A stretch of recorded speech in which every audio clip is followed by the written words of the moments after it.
Good evening, YouTube and Facebook. We are live on the Blind Gooners YouTube, the Blind Gooners Facebook, which is mine, and we're also live on Arsenal FC fans Facebook page as well. So for those of you watching, don't worry, your host will be along shortly as well, Nitesh. Have no idea what he's doing. He's probably watching RedTube. But yeah, he will be along shortly. But with me at the moment, we have Simpy. How you doing, mate? Yeah, I'm all good. All good. The weather's changed a bit bad here. It's chucking it down with rain, so hopefully it brightens up for tomorrow, and hopefully it's good weather on Saturday as well for the game. Yeah. Oh, mate, it was raining here earlier. It was raining, and I'll tell you what, it was raining, thundering, and then it just went really sunny. It was really weird. Like this morning, it was just absolutely pelting it down with rain. And it was literally coming down in bucketfuls. There was loads of thunder and lightning. And then I went out this afternoon. It was boiling hot sunshine, and now I think it's going to start raining again. It's bloody weird. This weather is absolutely weird. But yeah, like you said, I hope we have decent weather on Saturday for the Community Shield. Although it's not really going to affect us too much because fans can't go to the games. Which is a bit. Listen, I'm gutted. I know that Brighton and Chelsea have got a friendly, and I think they're piloting fans in that game. I saw a few reports, so I think they were planning on doing that. Yeah, 2,500 fans, I think it is. Yeah, I think they were just practicing. They were piloting it. But yeah, listen. That aside, how are you feeling about the game? Are you confident? Listen, Arteta as well spoke to the press today. He done a press conference, the first one of the new season. So how are you feeling about the Liverpool game? We will go through that in due course, the press conference, because he said some very interesting things. But yeah, how are you feeling about the game? Are you confident? Not confident? I'm never confident when playing Liverpool.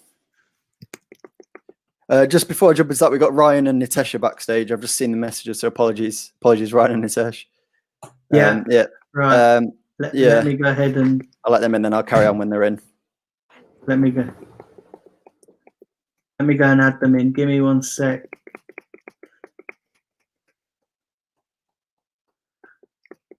Let's add in Nitesh is in the building anytime soon. Oh, he's on mute and he's got his camera off. He's on mute. He's finishing his dinner. Finishing his dinner. He's finishing his loaded cheeseburger.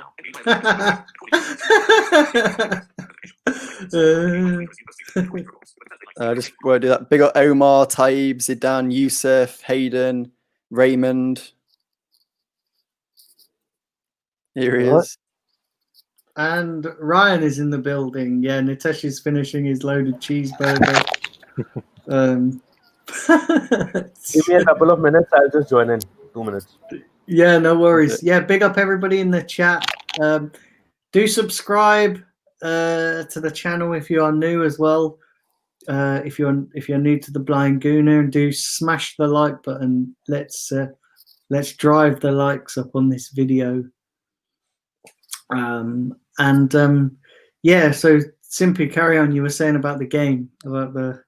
Yeah, you were mentioning the press conference as well. I've not had a look at that. I've got it open up just to the side of me. But yeah, I'm never really confident in playing Liverpool. I think we've seen Klopp and his boys got a bit angry with us after we beat them at the end of the season. It was kind of like Chelsea when they were making jokes, like the admin were making jokes about it, saying like, "Oh, they've gone over the top over winning this cup, or over the top about just winning this game." But I think it's going to be a tough game. We've seen Liverpool. I think they've done 2 preseason games. They're a bit shaky. They did play. I think they played the full squad for the first half against. I think it was Salzburg, and it ended 2-2. Brewster's an up-and-coming player that's been on loan at Swansea. He's looking really deadly, and I think he'll feature. But in all honesty, I do think.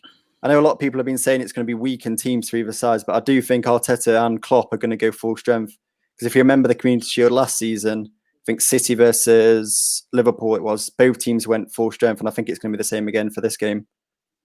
But it'd be good to see like players like Willian involved in the game. No one knows where he is now, but good to see him involved. And then potentially any new signings or Saliba, etc. But we'll see. We'll see. Yeah, listen, be nice to. I'd like to, from a personal point of view, I'd like to see Saliba come up against those Liverpool's front three, because I think that'll be even though it's the Community Shield, that'll gauge how good Saliba is going to be coming up against those front three of Liverpool, providing they play. Ryan, how are you feeling about the game on Saturday? Pretty.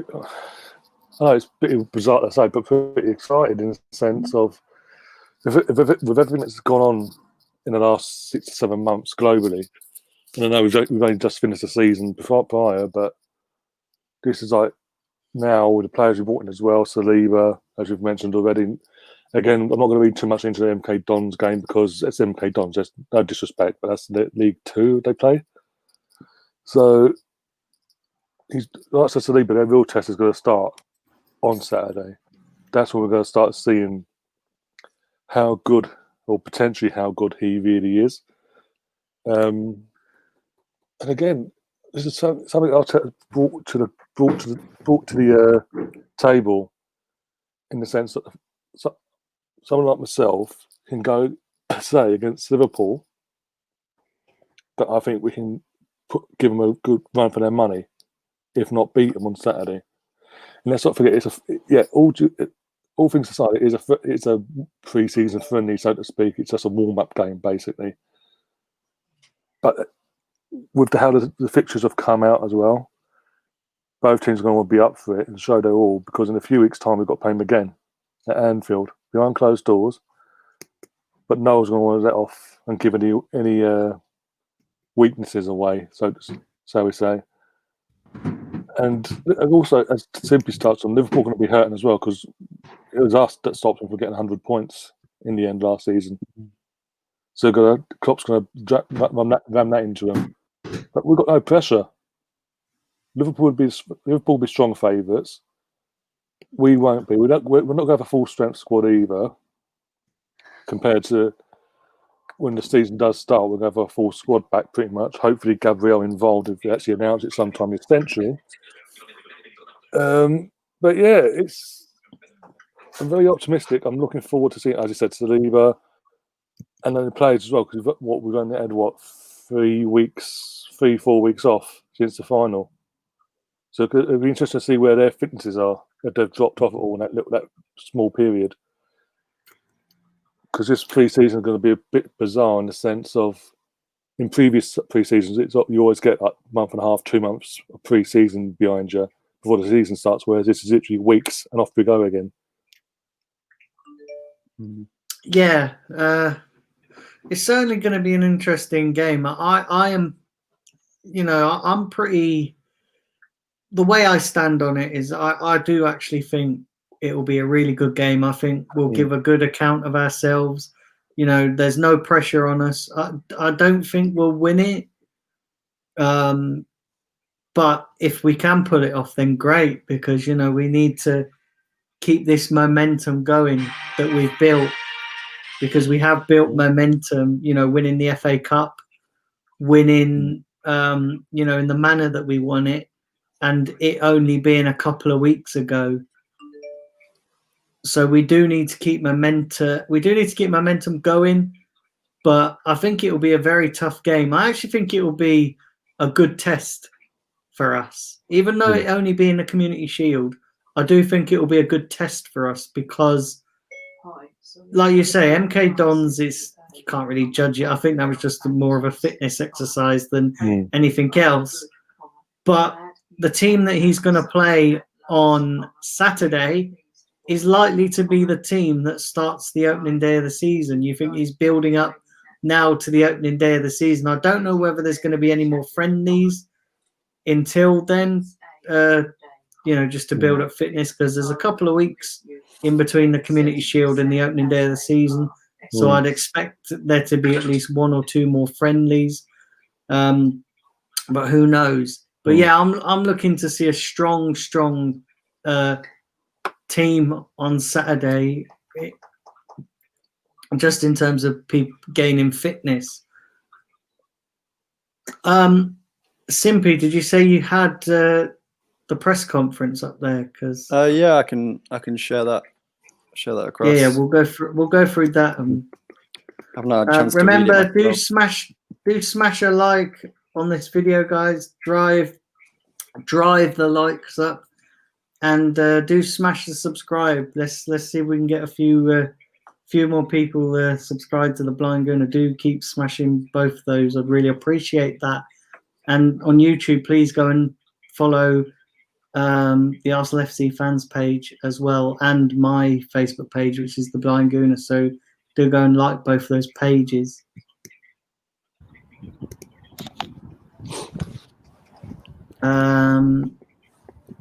Let's add in your screen, so you should be able to. Sometimes I really wish I was bald. I wouldn't have so many hair problems. Should cut it off. There are no barbers open here. 6 months of lockdown. Use scissors. Yeah. No, I don't Use want to some garden shears or something.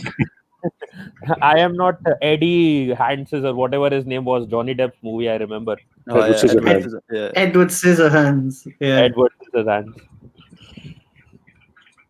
All right. I think the name on my mind right now is Eddie since morning, because we had that conversation about our young strikers leaving. Eddie.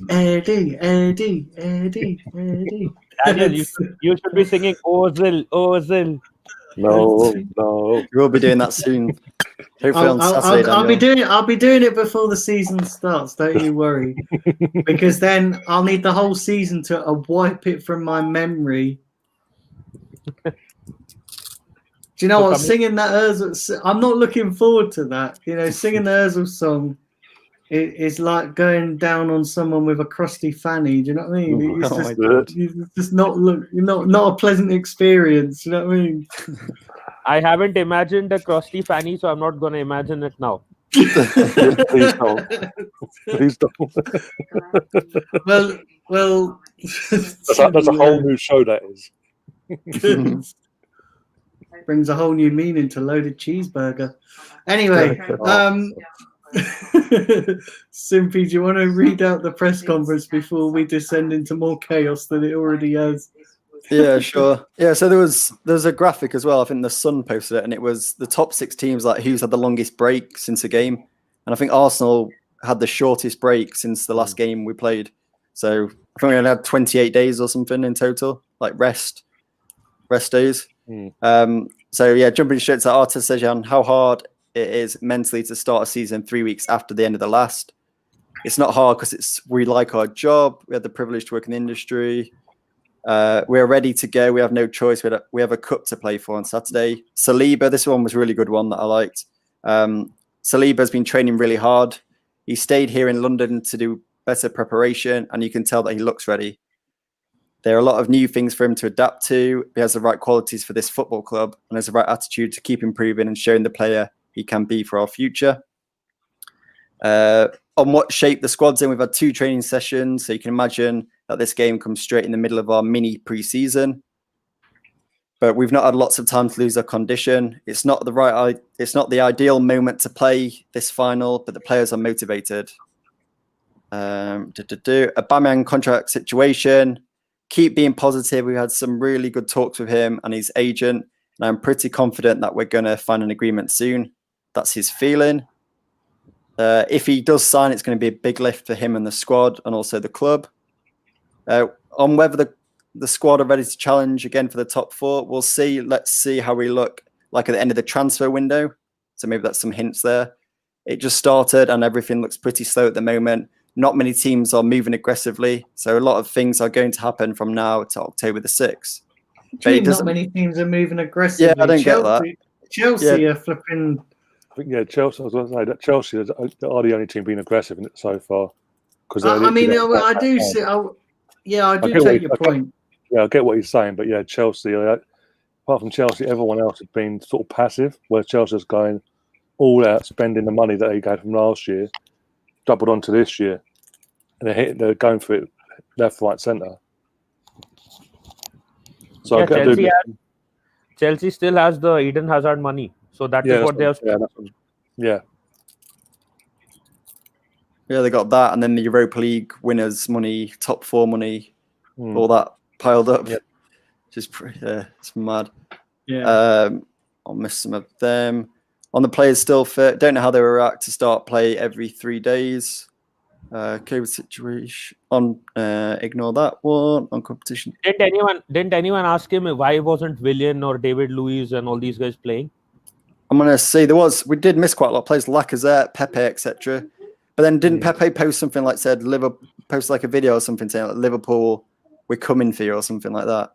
I don't know if that was real or not. Where is he coming for them? On his PlayStation? Know. He's not playing. He's not Mesut. Yeah. So yeah, Mezza's probably posted something cryptic going, "I'm ready." You can be ready all you want. You can be ready all you want. Why don't you go and use that energy and plough your misses? Because you ain't getting on the football pitch. Oh my God. Mesut posting, "I'm ready," and Arteta posting to go to Turkey. Yeah. And then his wife underneath going, "You've been saying that ever since we've been married, but you're still not performing." Then there's stuff about Guendouzi as well, about how he might be giving Guendouzi another chance. Finally. Yeah. They said being clear that everybody starts from zero all the time in football. What you did 2 weeks ago or 2 years ago doesn't really matter. It's what you're able to contribute to the team now. Everybody is going to have the same opportunities. They'll have to show with their performances and their attitudes that they are better than their teammates or somehow contributing to what we want to achieve this season. In all honesty, just one sentence. No one bought Guendouzi, so he has to now stick with him. Listen. Let me tell you something, right? I think he had to say that. I don't think Guendouzi's in his plans. No, because I think if he's coming out, what he's done there, saying that Guendouzi has a future, is put the value of Guendouzi up. If he was to say, "Oh no, Guendouzi is not fit," then the value goes down because they know that they're shipping him out. But saying that he still has a future means that the value of him goes up. And also, if you listen to Charles Watts done a video straight after that and basically said that the club are actively looking to get rid of Guendouzi. Okay. Yeah, you could be right there. Well, there's what you said, Daniel, and also the big answers will come on Saturday. If he's in the squad, if he's in the matchday squad, then you start going, okay. If he's not, you know that literally all we're doing is trying to get his price up. Because I've heard there is clubs interested. It's just the thing is, I understand what you're trying to say because of one point. I think they gave George Lewis Guendouzi's number in the friendly that was recently played. But the thing is, that does not mean that he's gone, because as they tried to sell him, the only one that kind of looked interested was Villarreal, because no one agreed with Arsenal's evaluation of the player. Barcelona said no. Other clubs are saying no. The problem is their evaluation for him is too high. They're expecting too much money for him. And if generally what I've heard from Arteta, he does not beat around the bush. I don't think he generally says something if he does not mean it. Till now, he has not done that. So I don't think he'll be doing that even if he wants to sell Guendouzi. He would then say that he's not part of my plans and let's see what the future will hold for him or something like that. But he's saying that this is about second chances. He's talking about second chances like he did when Granit Xhaka was at the club and he gave him a second chance. This is more on those lines. So maybe he knows that there is talent and maybe he's now able to see some kind of a way of getting him back, either through Mertesacker or whatever way. Yeah. So in that case, then Mesut Ozil will be here for the rest of the season then, because you've got to give him another chance then. I know he's had chance after chance after chance, but if you've got the argument will be from the Ozil fans, well, you're giving Matteo a chance, another chance. Why can't you give him one? But I think, as I said, Saturday will be a big tell sign if he's in the squad or not. If he's not in the squad, then we know it'll be the same old like it was at the back end of the season just finished. With respect to Ozil, Daniel was the other day suggesting that we should pay off his 18 million and get rid of him. I wouldn't give that guy a penny for free. Make him do chores, make him run the field, make him scrub the whatever, the gardens or anything on the garden lady. porch. Make him do that. Make him earn his 18 million. Don't give him a single free penny. Make him play Fortnite on Arsenal channels. I don't care. Make him play FIFA all the time. Get crowd, get money, make him sell his own t-shirts by standing in a public market. I don't give a damn. But he needs to earn those 18 million. If he is going to stay at Arsenal for 1 year and we are going to pay him that money, he needs to be at the club and be doing something. Otherwise, I'm not giving, as a club, Arsenal should not be giving him a single free penny. He's had enough money that he's made for free. Now they need to make him work. And they should also threaten him that in the future, if you are planning to become a coach, or you're planning to get into anything related to football, we will close our doors permanently for you if you don't start behaving. Then he will have to either get rid of his agent or improve his attitude. Do you guys know if do we have 5 subs on Saturday? Community Shield, I think we have more than 3, obviously, already. I think it's back. Yeah, I think it's back. Oh, I mean, like, everything's gone back to the way it was. The clubs, all 20 clubs voted a couple of weeks ago, and basically the 9 sub things got out the winner is now no more. It's back to the way it was before COVID. Yeah, it's no more than 3 subs right. in it. I think it's Okay, so we can see then if Ozil and Guendouzi can fit in into those places. Yeah, hence why I said what I said that Saturday. Being a big indicator on both parts, if you think about it, because if they're both not in the squad, like as I just touched on, then you're thinking, okay, they are still trying to get rid of them. It's just saying things for any potential buyer to go, okay, there might be a change in the attitude, and be more interested and be more inclined to pump up the money. But I've also heard that the player after from Lyon, Oye, who were trying to use Matteo as part of the bargaining chip with some money. Is that it in the press conference? Simply, is that pretty much it? Oh, okay, sorry. Simply. I was just having a look at the other information. Yeah, did you guys see there was that thing going around saying he wants to join Betis now, and he was pictured in a Real Betis shirt. Basically trying to get a move.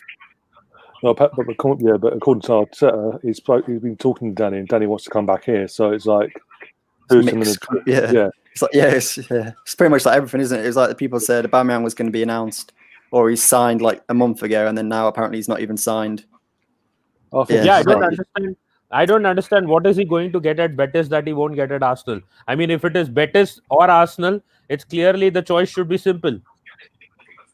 Yeah, he's becoming a fan favourite. Yeah, exactly. But in all honesty, if Dani Ceballos does not re-sign for Arsenal, I'm not going to be too sad about it. We can then try to get a better option, and then possibly even Thomas Partey deal could be on. If not, it is at present, even if it is going down the drain, it could be reignited, because then we won't have a midfielder who can play alongside Granit Xhaka, and maybe the Partey deal could be reignited even more. So I'm not going to be too sad about it. Yeah, Nitesh, you're not excited for the Willock, El Neni, Xhaka midfield then for next season? Oh God, not again. Yeah, imagine that midfield. Oh my God. I'm gonna switch off the TV if those 3 are playing together. I will rather play FIFA and have a better midfield there. Yes, sorry. Thing is as well with the Thomas Partey deal is that I do think I keep saying to you guys it's gonna run and run right through till the end of transfer. It's gonna be this, and I mean obviously it's a bit overshadowed now by the Messi situation. That's gonna be what everybody's talking about. But Partey is gonna run and run. And we just have to wait and see on that. We really do have to be patient. But I think if Dani Ceballos deal is out the window, then I think that 20-25 million which we have planned for him can then go towards the Partey deal, and there is a better chance that we actually get it done. It's so that we don't have any ifs and buts or may not happen. We know that this deal isn't happening. Bye Ceballos. Let's focus on Partey. Yeah. North. So, Simpy, do you want to read some chats out? Yeah, sure. So we got a few chats what in people are from YouTube and Facebook. Yeah. Omar, Liverpool will beat us. I can't say we're going to beat them. Youssef on Facebook saying we've got confidence on our guys against Liverpool. If we can play them the way we did last time, then we can beat them. Udom saying it's a must-win game. Yusuf, just want to say, Yusuf, they will have to play like how they played last time for us to beat them, not just us. Ilias saying, I like the confidence Arteta has on the Gabriel and Orba deals. Where are we? Gabriel's pretty much done, isn't it? I just think, and it was interesting that Charles Watts said straight after, he said, listen, Arteta's not going to talk about a player from another team if it's not happening. So, like, if you listen to his response when he was asked about Gabriel, he basically said, oh, it's not being finalised yet, but he's a player we like. And, you know, you think that the media and the journalists have mentioned other targets before, and he's basically said, I'm not going to talk about anybody from another club. But it was interesting to see that he actually opened up on the Gabriel situation, which kind of says to me that it's already been done and that, you know, it's not been announced yet. This is the thing with Arsenal, which really pissed me off. Just announce the fucking thing. Why are you gonna drag it out? Do you know what I mean? Why not just go, yeah, it's signed? What are you waiting for? Because if you're waiting for COVID-19 to disappear, you're going to be waiting a very long time. Do you know what I mean? It will still be Christmas and they won't have announced the deal. Do you know what I mean? Be like Christmas Day and we're still like, when are they announcing Gabriel? Jesus Christ. Do you know what I mean? Like, I think there were two reasons. As one, Sankalp had said about that handshake deal, maybe that they had a gentleman's agreement with Napoli and Lille between them. That could be one thing. The other thing possibly could be that the negotiations were going on online, because I think he's in 14-day isolation, and anyways he's not eligible to play or train. So what's the hurry in announcing it? That could be another thing that they were thinking. There was something I saw then. It gets the fans buzzing though. That's the thing it does. It gets the fans going, right, that's another bit of part of the jigsaw puzzle that we've been asking for to be done is now been put in place. Now for the next part, and for the next part, they're not getting it. And the fact that the admin and Arsenal themselves are getting a kick out of, especially on the Aubameyang thing, the tease and daily thing of him in a new kit next to Herbert Chapman's bloody bust, or things like that, and retweeting Uber's tweets and Uber putting out tweets of a bloody the hourglass, and that was over a week ago, and we're still nowhere clear what's going on. I think it's like William, the worst kept secrets in football at Arsenal. We drag it out, and then suddenly when you don't expect it, William's at Arsenal. And then again, it's Aubameyang and bloody Gabriel at the moment. We're dragging it out. It's like we did it with Pepe last year. That was the worst kept secret in a transfer window in the whole of Europe by the time we announced it. And part of the excitement of it has sort of died off because they'd dragged it out and they'd been constantly fucking about. He was in the country and done all this stuff that they'd done 3-4 days before they'd released and confirmed it all.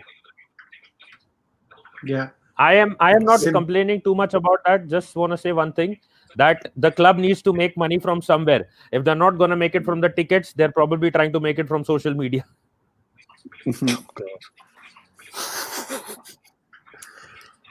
There's one way they could actually make it. Actually, because it's still not clear what Sky and BT are doing. There's rumours that they might come to an agreement to do what they've done prior to the Premier League return. Sorry, if they don't, all the clubs will come together individually and go, okay, we're gonna do it on our own, set up our own channels or streaming services and do it there. For members, for any members, obviously junior gunners, red members, silver, platinum, whatever. And for me and Daniel, purple members, we'd have to pay. But any non-member, you'd have to pay, say, £2.50 or something for 90 minutes of football. You're a purple member, right? Yeah. Oh, okay. I thought you was a red member. Years and years ago. But obviously, we discussed it off air. But yeah, in the last few years, I got put into a purple membership. Oh, okay, because I didn't think you had a disability, so because I know you have to have a disability to go on the. You had to get a doctor's note and all that sorted as well for that, and yeah, it's kept rolling. Oh, okay, yeah. See, Discuss it off air anyway. Because I'm a gold member, so yeah. No, it's just when you said it right there, I was just like, are you a purple member? Because yeah, but yeah, Simpy, do you want to read some more chats out? Because we've got I understand we've got quite a lot of chats. Yeah, we got your party bet rival Brownie in the chat saying, "All right, lads, did my invite on tonight's show sent out by pigeon mail again?" Yeah. Johnston de Jacquet from Facebook saying, "There isn't any confidence, guys. Our squad is weak and we must accept the fact. If we are not going to add anyone in the midfield, perhaps 2 world-class midfielders, then we should be ready for relegation this time round." You think relegation, Johnston? No, it won't be relegation, Johnston. Relegation, Jesus Not that bad. Christ. It's not that bad. I don't know which comment is worse: Leeds finishing in the top 8 or relegation for Arsenal. I know, Daniel. Leeds have got a good chance of finishing in the top 8. I think they will. We will have that debate on a debate show, definitely, Daniel. Don't worry. Yeah, definitely. Yeah, carry on, Simpy. Sorry, something like that you should have on the day before the season starts on the 11th. Set up a show because obviously by then everyone's going to know roughly what the starting 11 is going to be for the likes of Leeds and all that going forward. And something like that, you can have yourselves all on and have a debate. Just go at it for a few hours. Yeah, the one thing good for Leeds is probably that not a lot of their players will be signed by any other club. Because if you see, generally what it happens at times is when a championship club comes into the Premier League, say suppose if it was Brentford instead of Leeds, some of their players would have been maybe signed by other clubs. But with Leeds, that is not the case. So they have a slight advantage in that respect. I don't think any of the Leeds players are linked by any of the other clubs or any of the top clubs right now. Well, what was it? Ben White's agent was on Sky Sports here in the UK yesterday, and he said that's not going to happen. Brighton won't allow it. So they are looking to move him on, but not to Leeds. Anyone but Leeds, apparently. Yeah, I've seen them linked with I think Lazio centre back now, Leeds. Obviously, they're bringing in Rodrigo as well, which is a good signing. Yeah. What else we got? Guendouzi will be still here next season, says Ilias. Brown. Yeah, Brown. It's laughable the level of delusion Daniel has with Partey going to Arsenal. It's dead. So move on. So it's not delusional. It's not delusional. Hey, listen, I'm not going to take my source from a Cardiff fan. Do you know what I mean? It's not. Bring me some credible evidence, Brownie, that it's not going to happen, and then we can talk. But you've not presented me with any credible evidence. It's just your word. And let me tell you, right? You seem to claim you claim that Kieran Tierney had a clause about Brendan Rodgers, and that didn't turn out to be true. Do you know what I mean? Like, this is what I'm saying. You could be a politician. You could be a politician, mate. Have you been getting your information from Boris Johnson? Because Jesus Christ. I was just gonna add, if he brings you some evidence, I hope it's not tasted by 10 Russian women before you. It better not be tasted by 10 Russian women before it gets to Daniel. The only reliable source in terms of transfer, I keep saying it, is Fabrizio from Sky Italy. If he says it's happening, it's happening. And so far, what I've seen, he has not said once himself, put a tweet out saying it's a dead deal. So until he says it's a dead deal, I'm gonna have faith in what we're doing. And listen, right? Like I said at the start of the transfer window, when everybody went into meltdown because Fabrizio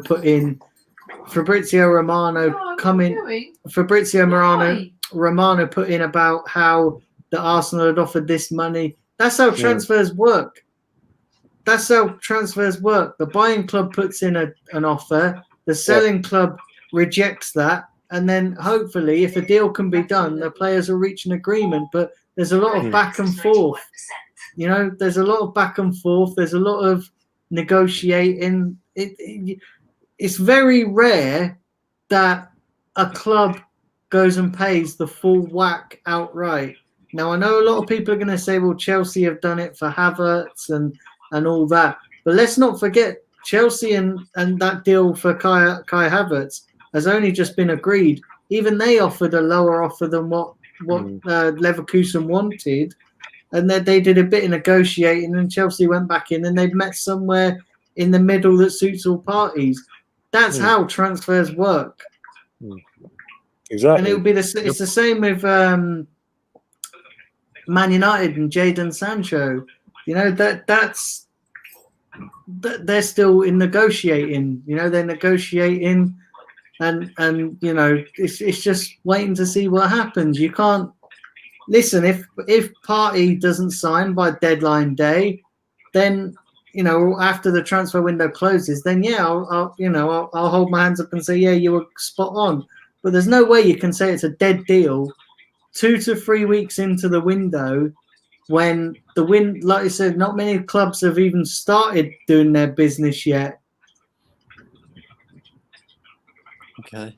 Yeah, there's some more comments from Brownie in the chat saying, yeah, if you ask Nitesh, I said once on his show that Arsenal couldn't meet the buyout clause, and I said that ages ago on Arsenal FC fan show, and lo and behold, they can't meet the buyout clause. And then why would Partey leave Atletico Madrid to join Arsenal? Such a downgrade. That's said by Omar. Yeah. Yeah. You say that about downgrade. I get what you're saying because they can offer Champions League football. We don't at the moment. But there's a project here at Arsenal. He's going to have let her for a few years come to it. He might want a new challenge and be part of something new and fresh that's up and coming. There's a potential to be, because we've heard Willian saying the last few days that the whole reason he chose Arsenal out of all the clubs that were interested in him was because Arteta, same with Gabriel. Yeah, same with Gabriel. How open Arteta was of his plans in the next 3 years, and the reason is, and in the 3 years that Willian's going to be here potentially, Arteta said, I want to win the Champions League. And because we're not in the Champions League at the moment, he's then got to qualify for this season, you'd think, and then got to spend the first season adapting, and then second season he wants to go with it, basically. Let's not forget as well, Partey wants to come to Arsenal. He said it himself. Partey wants to come to Arsenal. Yeah, you know, and so it's on record, yeah. It's just one of them things. Sure. Listen, I get you. What I get. I get your queries and that. But listen, it's not a dead deal. And in terms of Brownie, I just want to. Arsenal have not met the release clause yet. Agreed. Arsenal have not met the release clause.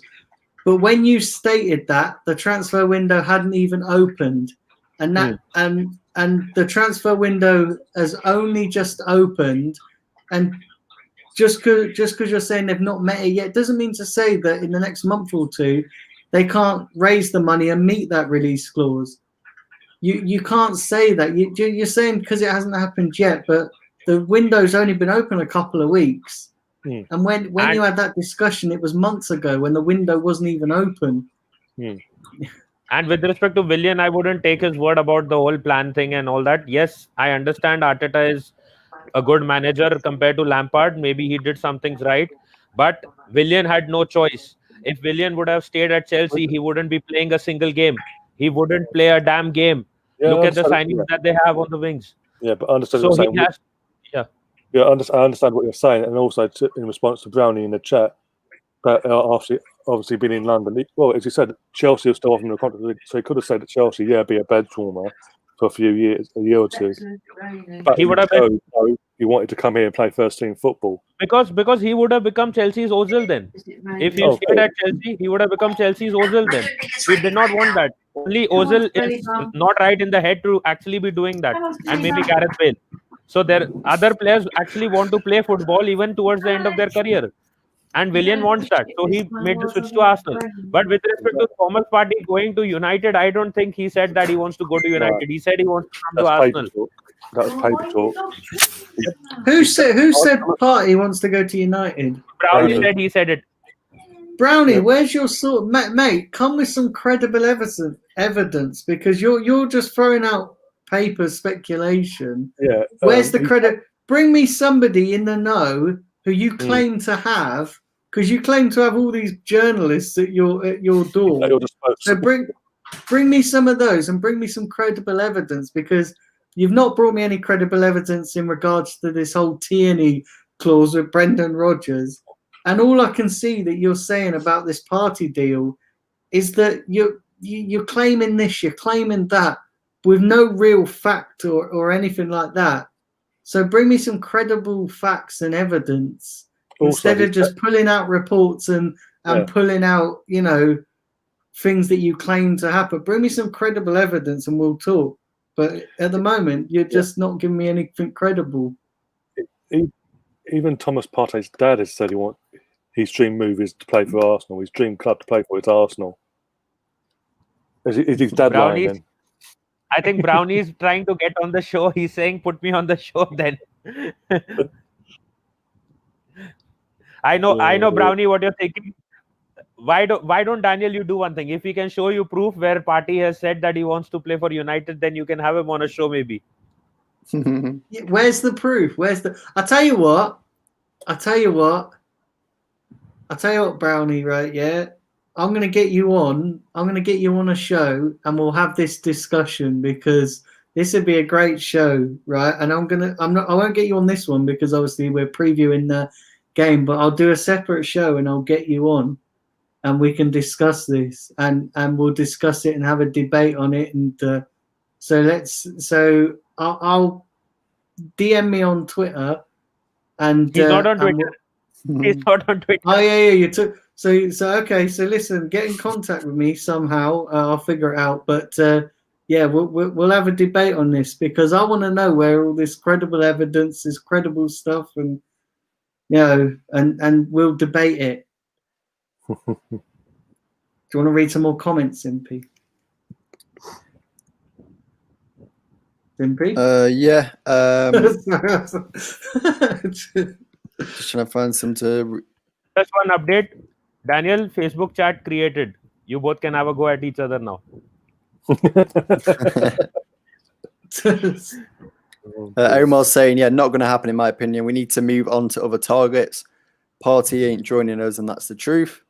Jonathan Porter, remember, it will all come down to money most times. Can we pay the clause and then pay him more than what he would earn at Atletico?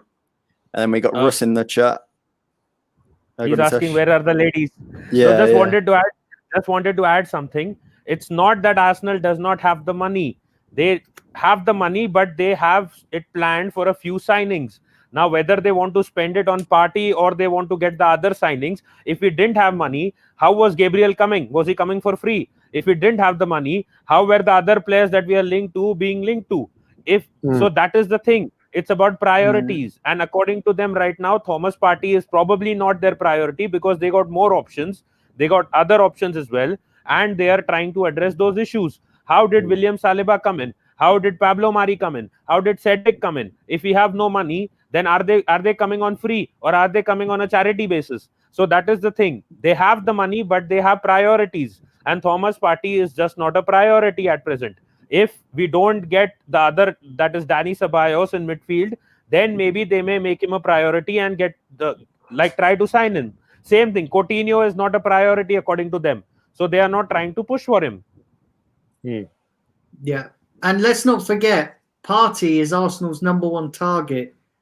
But just because they put Partey on the back burner for the time being doesn't mean to say that they're not going to get him. Listen, let's be real about this. There's a month to go in the transfer window, right? We don't know what's going on behind the scenes at the moment. Let's not forget as well that there's games going on. Normally in the transfer window, there wouldn't be any games going on. So there's a lot of things to take into consideration. Let's not forget that this club is a mess.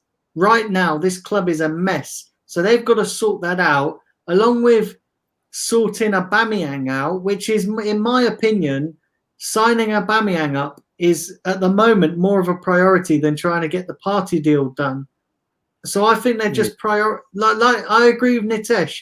They're trying to do things in order of priority. So at the moment they're focusing on what they've got, trying to get Aubameyang tied down, trying to get some outgoings, trying to get some of the players off the wages, trying to sort out certain things.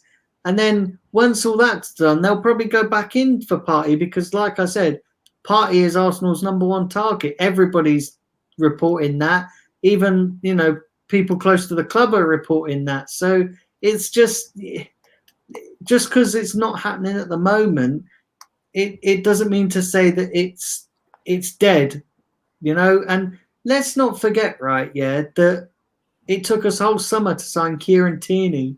That was a £25 million deal, which should have been straightforward. It took us the whole fucking summer to sign him.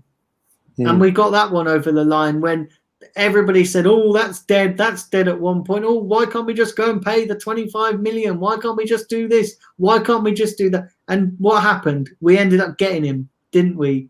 We ended up getting him. And 2 more things. Last year, everyone said that we don't have the money for Zaha, but we signed an equally expensive winger, that is Pepe. Also, apart from that, I haven't still heard or read a story which says that Josh Kroenke has paid from his pocket money to get Gabriel. I think the club has paid the money, so I think they have enough money to actually buy players if they want to.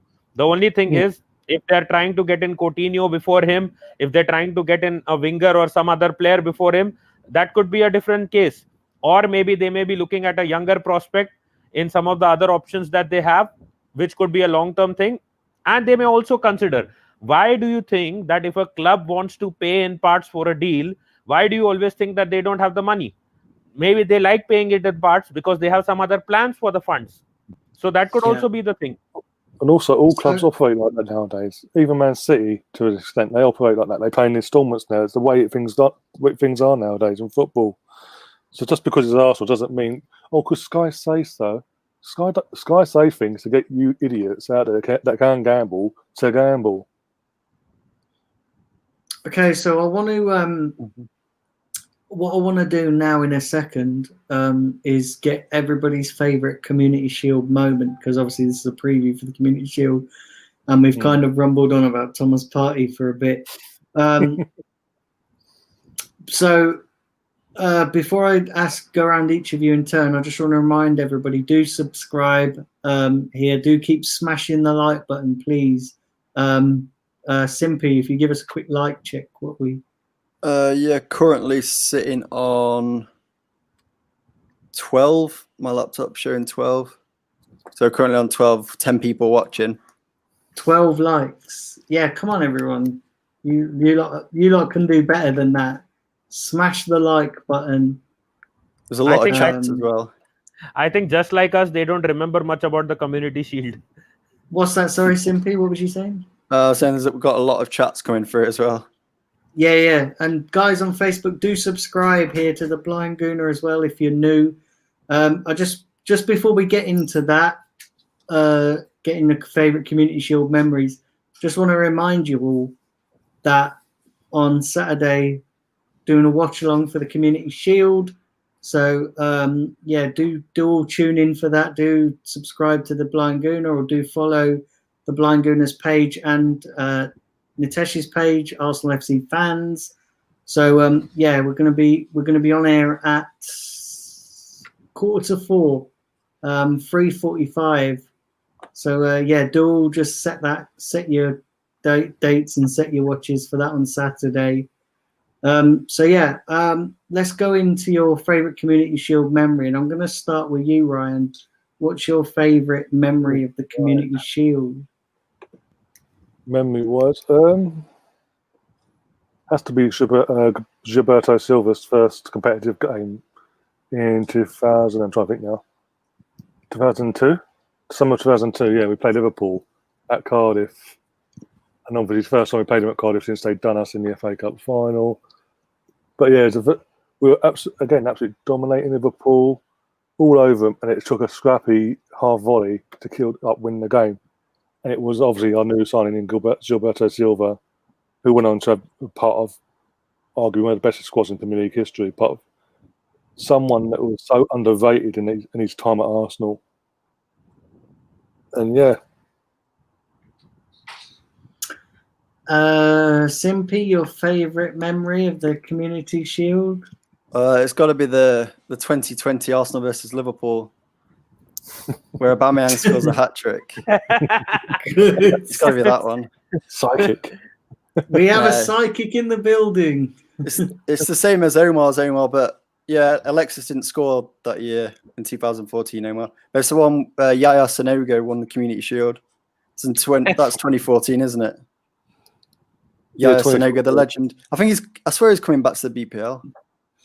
Been linked for a move back to Middlesbrough.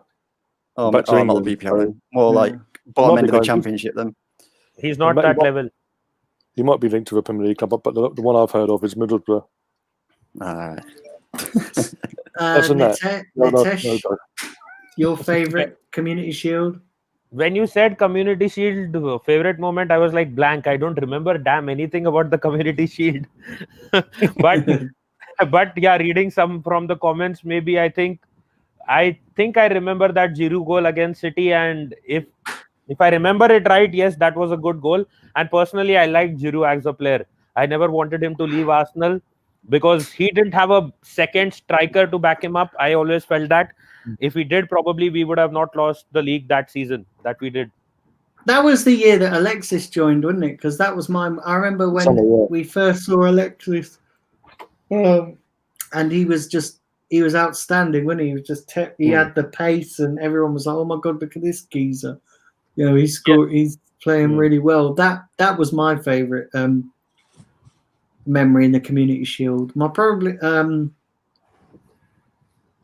I think if you ask me who made me feel that he could be a better player than Alexis Sanchez, I think Martinelli in pre-season last year when he made that run through the center. I thought there was no denying that this guy should start at the start of the season because our midfielders can't play like this. But then I don't know what happened to Unai Emery. I think since Alexis Sanchez, if someone made a strong debut in a friendly, or I mean, as you guys say that the Community Shield is just a hyped friendly, so I think it was Martinelli who did that in preseason at the start of this season, which just ended. And I thought at that point of time, Martinelli, yes, this guy should definitely play. I mean, I don't blindly take anyone in my FPL team, but I took that guy.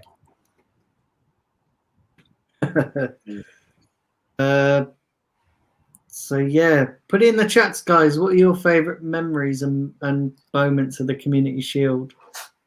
And we will read them out. So we got Russ Morgan saying Googling my favourite moment. He's just got to find one.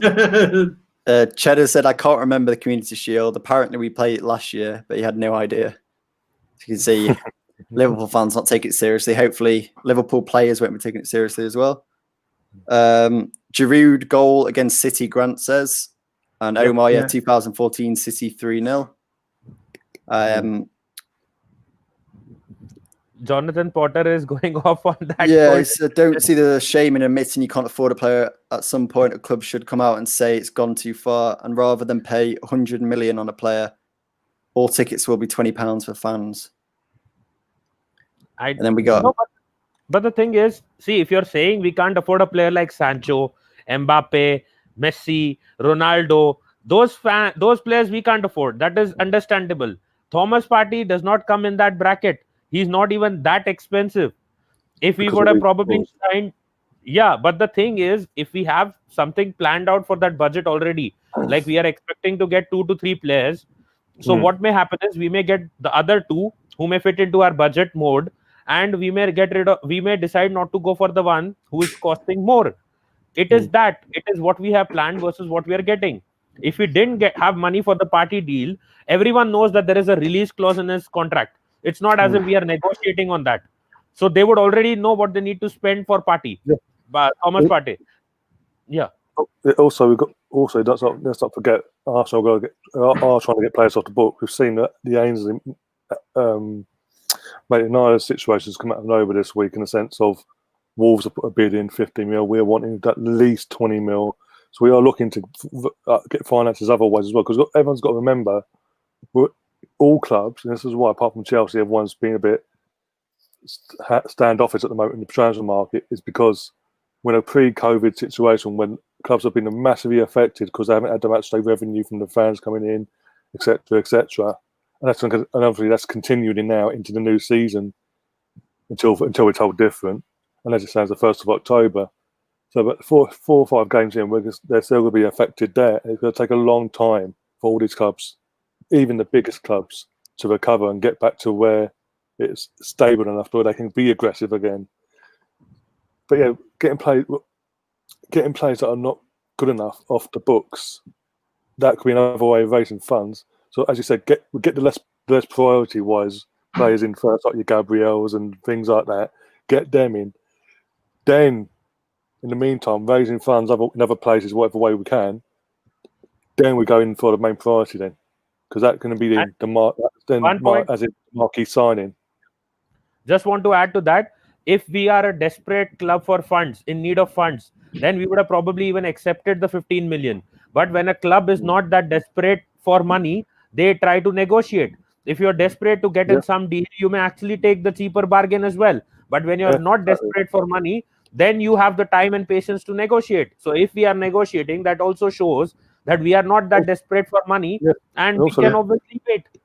Also, the window they just opened as well in the last few weeks. The window's open until the 5th of October, so there's even though the season starts in a couple of weeks' time, there's literally no immediate rush to get all our transfers in. Ideally, I've said before, I'd want anyone that's going to be like starting 11-wise, I'd want them in before the season opens and gets running. I'd want us to be ready. But worst case scenario, if we're still getting players over the line, do I care? As long as it has a positive effect in the long term and it helps us this season going forward, not really. As long as we get them over the line, it's one way or the other. Yeah, let's bang through some more of these chats, Simpy, because there's quite a lot in there. Brownie says he's got no favourite moment because the Community Shield's rubbish and has always been. Hayden said Vardy goal against Man United. That's because Cardiff's never been in it. Yeah. No disrespect, but you have to win an English Premier League title or an FA Cup, or at least come second in the league, worst case scenario, to have a chance. So sorry about that. Brownie, Cardiff couldn't win a title even in FIFA. And yeah, Russ has said it's one of those games that means sod all, as it's just before the season starts. It's a glorified friendly that leaves very little impression on me. And Spencer, who obviously is an Everton fan, saying, jokes aside, I'm rooting for Arsenal because he doesn't like it when Liverpool win the coin flip at the start of the game, let alone a trophy. Is that on YouTube or Facebook? YouTube.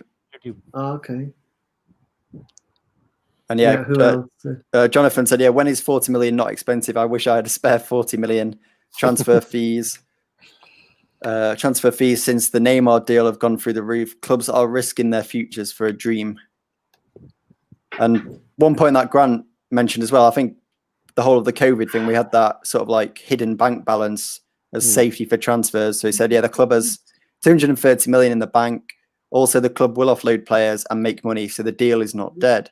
I don't see it happening, but the deal is not dead. Exactly. Yeah. Remember, do drive the likes up, everybody. What are we on for likes? Simply let's get another. Currently like. 17. 17. Come on, everyone. Fire them likes up. Drive them up. Simpy, I just got a notification from your channel of a stream that you put 19 hours ago. I thought you were about to stream. What the heck? No way. That's probably why YouTube's broken then for loads of people. Then we got Fred, Omar, Chadwick's just joined as well. Big up Chadwick. Chadwick, the main man. Chadwick, when are we signing Jenkinson? He's got his testimonial soon when he retires. Just be Chadwick in the stadium. Sorry, in short to Brownie, that happened once in your history. We've been in. If we win this weekend, we'll put away second with 15 wins. Once in your history, and we've been it over 20 odd times and won it 15 as it stands. So I know my history. Thank you. I think Brownie remembers just 2 years. I think that was one of the years that he remembers, and there was one more year when Cardiff did something substantial. I don't know if that was the same year because I don't remember it. You just enjoy Championship football for another year. For the ex-Millwall coach. That's mad. So what else we got in the chat, Simply? Let's read a couple more and then we'll wrap up. Who's going to be Oh wait, I'll read Jonathan's first. Jonathan, I like that Arsenal historically have lived within their means. The key is that in 200 years there is an Arsenal. The Cronkies, I hope they appreciate they are custodians of the club. Brownie, you better start supporting a better team, says Taib. Big up Fred. Who is going to be active for this game? That's a good question, actually. We were mentioning earlier, Chadwick, about obviously there was a handful of players that we didn't even see involved in the game on 2 days ago. I think it was 2 days ago. Yeah, 2 days ago. It's going to be interesting. I think it'll be a lot of first teamers. I think we'll see Saliba. I tell you what, how good did Saliba look against MK Dons? Listen, I know it was only MK Dons and that, but he looked ready. Obviously he's had quite a lot of time to prepare and probably had a lot of time off. He looks like he's going to be. Do you want to bet? Do you want to bet he's going to start David Luiz at centre back in the Community Shield, despite that Saliba performance? I don't know. Because listen, I think he'll start Saliba. Because don't forget, David Luiz is still coming back, whereas Saliba's probably more fresher. So I think he'll start Saliba. I think he'll drop Rob Holding, even though he did score a cracker of a goal, and albeit in his own net. But he'll be telling Holding, you have to score that side, not this side. Yeah. Did you see? It was a good goal as well. He scored. It was. So effectively, Arsenal beat Milton Keynes 5-0 instead of 4-1. It's just that Rob Holding forgot which end he was scoring in. Yeah, it's like the Barca versus Bayern game where Alaba scored for them the first goal. Yeah, I take it was 9-1, not 8-2. But yeah, I think there'll be a lot of play. I think there'll be a lot of first teamers playing. I don't think we'll see Willian or anybody like that yet.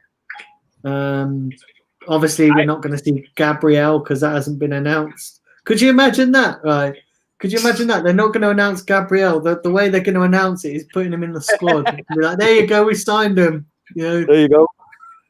Shut up now. Or he'll come out at half time and they'll unveil him at half time, going, "We've signed Gabriel, yay!" And then he's got to go back into quarantine because he came from France. They could actually unveil him during the Community Shield or before it. That could be a possibility because a lot of players and everyone will be, around the stadium. It could be something like that. No, but the Community Shield is happening at Wembley. I don't know whether they will do that then. I have no idea. It's happening at Wembley. I wonder where. I just want them to announce this fucking Aubameyang thing, and I don't know. I don't know if we should read. Sorry, I don't know if we should read it too much into it. But Charles Watts, as you mentioned earlier, put out a retweet that someone's put out where they've been outside of the Emirates earlier, taking these photos on their phone by the looks of it, and there's filming taking place in the Emirates. Yeah, there was a photo shoot happening today. There is at the Emirates. At the Emirates, there was a photo shoot. But wasn't it for that song, that Thierry Henry song that sung? Yeah, that rap. Yeah, it was yesterday. Yeah. Whereas I'm saying today there's literally people going past. The gates have opened, so people passers-by in that area can see. Green screens are set up, everything inside the actual turnstile. So I don't know if the things maybe they're piloting. Maybe they're doing pilot tests about getting fans back in. That's why they're opening up the turnstile. They're doing fake fans with the green screen or something. And someone walks maybe in. they must be recording reactions to put in the stadium later on. Yeah. Maybe it's something new for the season. Maybe they must be. Because see, what happens is when you record these reactions, if they have some kind of chants, so they must have to record it, right? Obviously, so that before they put it into the system. Trying to work out Arsenal is like trying to work out women's minds. Do you know what I mean? It's just a minefield. You're better off just letting them get on with it and not trying to work that out. Yep. And our social media is, I mean, people keep spamming. If you've seen the posts, they put a normal post with football players, our football players, and people say we don't want to see this. Where is the Aubameyang confirmation? Where is the Gabriel confirmation? Send us those. We don't want this. People keep putting it on social media. If you see the posts. Yeah, and other people are putting out like screen recording their phone on the Arsenal Twitter page, blocked, and going because they're that fed up now. They do it every year. It's just made them, but yeah. Okay, so what we'll do is we'll read 4 more chats and then we'll wrap up. So simply do the honours, please. 4 more chats. Okay, so Hayden's one was saying, yeah, Cardiff, that's history. Where are you now? So that was to do with that. Chadwick's asked, how do Chelsea sign people left, right, and centre? And Arsenal always have massive delays to finalise a deal. Yeah, we sort of touched on I that have earlier. one thing with Hayden. I just want to add for Brownie. Remember, when your club changed the color, you abandoned them. You're not even a Cardiff fan anymore. Yeah. So first, you need to actually support your own club and then give us taunts about Cardiff versus Arsenal. If you do that, then we can obviously take your taunts more seriously. To be honest, Brownie, I thought you were a Swansea fan. Ooh. No, to be honest, I thought you were a Swansea fan, not a Cardiff fan. Oh, dear. Because Swansea fans are full of shit as well. Like, At least Swansea fans can say that they beat us recently. yeah, Swansea fan. When was the last time Cardiff beat us? At least Swansea can say they've won a cup recently as well. Yep. When was the last time? So- When was the last time Cardiff actually ever beaten us? Which? Who? Again, who? I don't remember this club. Have you heard about it? Yeah. No, they actually haven't. Actually, every time they've been in the Premier League, we've battered them. What was it? So I think the first time they came up, when we had Ramsey, they had that 13-14 season. I'm trying to think now. We beat them 3-1, 4-1 at their place, and 3-0 at our place. And then the season they were last up, we battered them. I think it was 4-0 or something, 4-1, something like that, at our place, and 3-2 at theirs. So they've never actually took a point of us, let alone got a win out of us. Jeez, man. They did in 1927. 1927. Oh god, yeah, yesterday, yeah. I remember that game. Yeah. Okay, so more chats, more. Jonathan was saying the reason Chelsea can do the deals is that they have a sugar daddy bankrolling in it. But remember, the debt is still on Chelsea's balance sheet. If ever Abramovich asks for his money back. Chelsea are fucked, yeah. That's always been the case. Since he's walked through the door, that's always been the case with Chelsea. The debt's always around their neck. He won't pay it off. So if he ever gets bored and goes, I had enough now, I want my money back, sort of thing. Chelsea will be itself, fucked. rude. Yeah. We thought they were in a bad situation back when he bought in the club, when they were about to go bust. They will be non-existent. But he can obviously sell them to a bigger businessman. That is what he can obviously do. Yeah, but again, but because he's in with Putin and all that, he might not have to sell. But just be if he falls out of someone at the club, he might be like, oh, Premier League, he might be okay. Oh well, and niche all the funding and not want to sell, and just pull the funding and leave them to it, and then do what happened at Wigan. Have them put into administration, and then they've got X amount of days to find a new ownership, or they're gone. But I think Chelsea, the current situation that they're in and the history that they have created in this limited time, I think they should be able to find a new owner and a bigger owner if they have to, because they made a lot of profit as well. If you see, they're not a club who's going into that much loss as much as some of the other clubs going. In fact, I think they went into profits as well in the recent years. So I think Chelsea can still get a new owner even if by chance Roman pulls out. But if a club like maybe say some of the other clubs that are really pumping in money and their owner pulls out, it could be another Valencia all over again. Also, everyone's got to remember, with everything that's gone on with COVID, UEFA have relaxed the FFP for this shit for the next 12 months. So all clubs can do what they want, basically, within reason.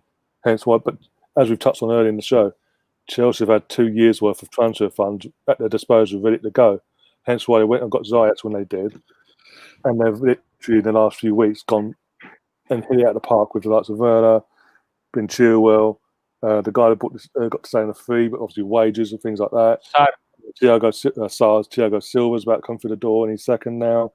And they're looking to get a new goalkeeper in because the funds have been there in the back because of the transfer ban. So, because FFP's been relaxed, they can go gun ho, do like 2 transfer windows worth of transfers in one hit.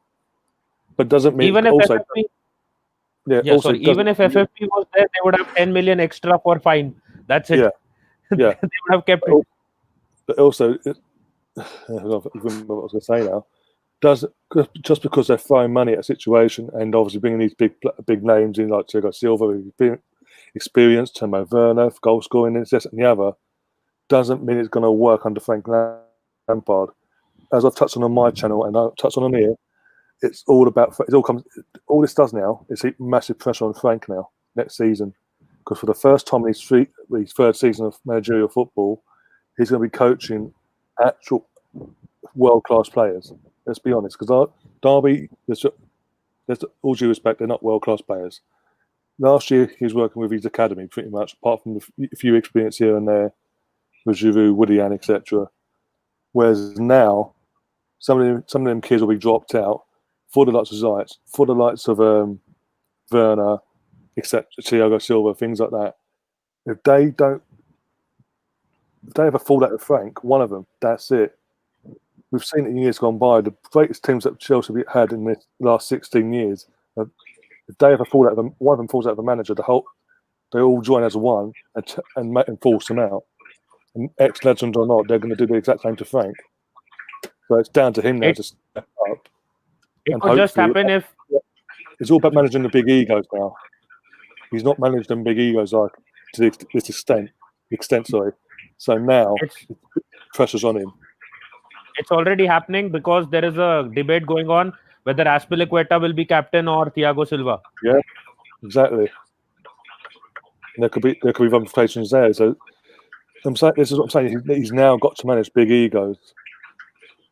If he just take a captaincy of Azpilicueta and give it to a new player just coming for a year, that's going to cause trouble within the camp as well, within the regulars. So it can all get messy in that set. No pun intended. I was just going to say, no, they're not getting messy. Yeah.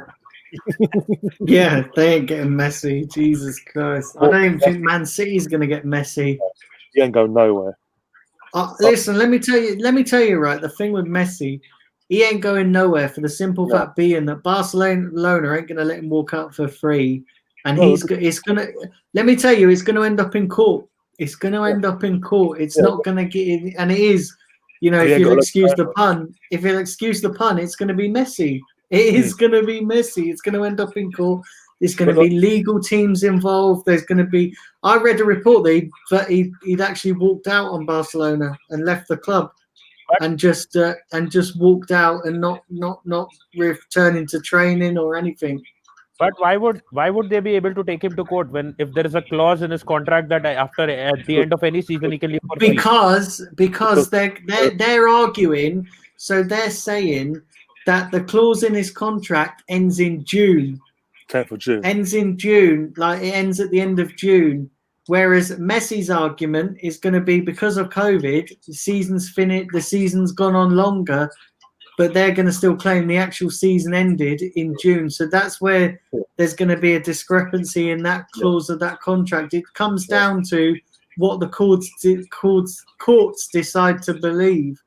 Yeah, and that's what I was going to touch on, because I was watching it on Twitter earlier. A clip came up from Simon Jules. Basically, it said that Lionel Messi hasn't got a leg to stand on in that sense, because it's in black and white. That he had every year in his current contract, he has until the 10th of June of every year to say, I want to leave. If he says it before then, he can leave for free, whatever. But because obviously there's nothing in black and white saying, but in case of a pandemic, we'll extend it further. There's nothing in that, so he hasn't got a leg to stand on. So I actually think they'll side with Messi. I actually think they'll side with Messi. Do you know why? Because it is a situation with a pandemic. Also, Messi's the world's best footballer. But he's got You know, he's the I'd say- world's best footballer. You think, right, that they're not gonna want any bad PR for him. I mean, Barcelona's going to lose out on money here because who's going to pay 700 million euros to get him out of the club? Who's going to pay that? Who's going to afford that? Not even Man City. Even Man City's owners come out and said that they can't afford that. No. You know, and even, you know, because everybody was going, you know, the Pep reunion and we're going to sign players past the age of 21. Yeah, they were referring to Koulibaly. They weren't referring to Messi. I don't think Messi will end up going anywhere. I think this is all smoke and mirrors and noise. And somebody put out a tweet the other day, I think it was yesterday, and said, this could all be an elaborate thing to get another contract. Messi to get another contract. Could be, but also it could be politics as well, because the current president he's elected. The elections are coming up in March, so he's obviously he's playing off the unsuccessful period they're having under this president with the fans, and because of obviously the potential new president coming in that could be voted in has said the first thing he's going to do when he comes in is bring Xavi in, one of Messi's best mates. Yeah. Messi's just trying to play politics, I think, and trying to upset the apple cart and trying to sway more people to vote for this other guy in. And again, that could backfire, because then you're getting involved in something that nothing of your profession. Your profession is a footballer. And did Abidal because of the same reason? He had a fight with Messi. Abidal had a fight with Messi. Listen, this Messi thing will be a good show for another good debate for another show, because we could talk about this for hours. So what we'll do is Simpy will read one more chat out and then we'll wrap up. Ooh, one more chat. Yeah, pick a good one. Please, no brownie. Please, no brownies. All right. There's enough brownies in the toilet. Should end it on Jahid saying, "Big up the panels." Big up the panel. Yeah, and the big up Simpidinho. Simpidinho. Daniel, there's one thing we didn't do: the score prediction. Didn't do the score prediction. Score predictions. Yeah. Shit, Jesus Christ. We've gone on talking about loads of other shit, and we've. Yeah. Okay, so what I'll do is I'll go around each of you in turn and give me your score prediction. So I'll start off, and I'm gonna go for a 2-2 draw, and I think Liverpool will win on penalties. I don't think we're gonna win this one. I think it'll be I think we'll score, but I think Liverpool are just that little bit better than us, and I know a lot of people are gonna go, but we beat them in the league. Yeah, because they were on holiday, pretty much. So yeah, I'm going for a 2-2 draw, and I think Liverpool will beat us on penalties. Okay, so let's start with Ryan. I reckon a 2-1 win. Tightly contested. They'll score first, and then from out of nowhere, have to dig deep again, and we'll do them on the counter, both goals, and then to sit back and take up the pressure. Yeah. Nitesh? Can you go to Simpy? I want to ask a question then, and maybe we'll go on for 5 minutes after that. Okay, Simpy. I was actually going to say 2-2 draw as well, Daniel. It depends. If Willian plays, then we'll win on penalties. If he doesn't, then Liverpool will win on penalties. Because we've got some good penalty takers, and Willian is definitely one up there. But yeah, I'm going for 2-2 draw. I think, like you've all mentioned, it's going to be a tight game, very attacking. But yeah, we'll see how it goes. But hopefully we win, but you never know. And Nitesh? I'll go for maybe a 3-3 draw, and maybe we'll win on penalties. But which comes to my question. Who do you think is the goalkeeper that will start the game first? And the second one is, who is going, if suppose we go to penalties, which goalkeeper do you think will be your choice, like Leno or Martinez, to save the penalties? I'd like to see Martinez start, but I think it's going to be Leno. I think it's going to be Leno. And then I think if it went to penalties, I think I would prefer. Oh, I think Martinez. Yeah. Same. Luckily, no one said Matt Macy. Oh God, he's so shaky. Okay, so that was the only question. Okay. Well, I answered it. I'm waiting for everyone else to answer it. That's why I went quiet. I agree. Same. I want obviously I'd rather Martinez, but I think Nene's going to start going by the fact he started the other night against MK Dons. I think he'll start. But ideally, I'd rather Martinez. And I'm at the two when it comes to penalties. I'd slightly sway towards Martinez as well because he's got he's a bigger goalkeeper and bigger frame. He's got bigger presence compared to what Leno. You compare the two, you put up to both of them in a goal. The opponent's going to want Leno in goal because he looks smaller compared to the two. Do you know why I want Martinez in goal as well? Because during the game, he fills me with more confidence when he's coming for crosses and when he can grab crosses. Leno, the problem with Leno is that I'm not saying that he's not a great keeper. He's a fantastic keeper. But when he punches it into the danger zone, I'll tell you something now, that worries me because when you get good players, they can come onto that and score. And that's the only thing that worries me. You never see Martinez do that. You know, he always comes and catches the ball and catches it confidently. Whereas Leno, he punches it. And that is a dangerous thing to do. Well, because when you've got strikers like Liverpool have, they could effectively just get it and tap it in. Also, playing out from the back as well, Martinez, and you can tell with the back line, he would be a back three or back four, whatever. They look more confident with Martinez playing out from the back as well. Whereas Leno, he holds on for it too long, and sometimes he makes mistakes, and it causes absolute chaos in our back line. Yeah, I don't know. He's spaghetti legs at the back. Okay, so Simpy, is there any score predictions in the chat? We got a lot. So we got Jahid said 2-1 Arsenal, Omar 2-1 Liverpool, Cheddar's 3-1 Liverpool, Hayden 3-1 Arsenal, Chadwick 5-4 Arsenal, and Grant 2-1 Arsenal. Chadwick, It's a 90-minute game. It's a 90-minute game. Elias 1-1 and Russ 2-1. Not if it goes to extra time, it isn't. Yeah, I mean to say, no, I don't think there is extra time. Straight it's Community Shield. That's right, pens again. Okay. Yeah. Anyway, guys, I think we'll wrap up here. So what we'll do is I'll go around each of you in turn and just give your platforms a shout out. So I'll start with you, Ryan. Yeah, thanks for having me on, Daniel. You can obviously find me on the Mr. Arsenal YouTube channel. We'll also be going live in an hour or so with Sam before we move to Leeds, sadly. Leeds United. If you know, you know. We'll be basically discussing all the big, massive topics like the Messi situation,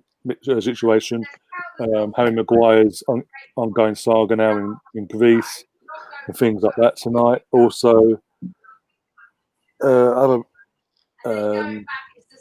bits and pieces coming throughout the season as well, which we'll discuss later on near the time. Also, you can find me on the Mr. Arsenal Facebook page, and I think now, and on Twitter at Mr. Arsenal 89. Yeah, Nitesh. Yeah, just want to say before I give a shout out, if any of you watch that show, just ask Sam, why are you leaving Sam? Don't leave us, Sam, and such. You can make such comments in the chat. We don't want you to go, Sam. You can make such comments in the chat. That will be fun. Apart from that, you can find me on Arsenal FC Fans. I made a video recently, I think like few hours ago, as to why Coutinho needs Arsenal more than Arsenal needs Coutinho. You can check that out on Facebook. And apart from that, you also find me on Beyond the Post on YouTube, Instagram, Facebook, and Twitter. Thank you so much. Thank you so much, Daniel, once again for having me on. Yeah, Simpy. Yeah, so cheers for having me on, guys. And yeah, Twitter, Instagram is just Simpy141, and YouTube Simpy. I'll just do pretty much football, gaming, and then upcoming very soon is back again the FPL shows. So yeah, that's it. Cheers. Yeah, and listen, guys, thanks for coming on. Thanks to everybody who's tuned in. Listen, do remember to keep smashing the like and keep subscribing here to the Blind Gooner. Keep liking my Facebook page, The Blind Gooner. Would really, really appreciate that. And yeah, listen, we're going to be doing the watch along on here and on the Arsenal FC fans page on Saturday, going on air at 3:45 in the afternoon UK time. So yeah, listen, it's going to be a great watch along. Hopefully we can win again. And hopefully, if the watch along is as crazy as the pre-season friendly one, the views on that watch along was just absolutely mental. So if they're anything like that on Saturday, it's going to be a good watch along. But anyway, guys, listen, thanks for all tuning in. It's been a pleasure as always. Listen, I'm going to be back tomorrow with another couple of streams, hopefully. They'll have announced the Gabriel deal or announced something. Do you know what I mean? Because Jesus Christ, they're stringing it out. But yeah, listen, I'm going to be back tomorrow. And until then, all enjoy the rest of your day with whatever you're doing. And yeah, take care, guys.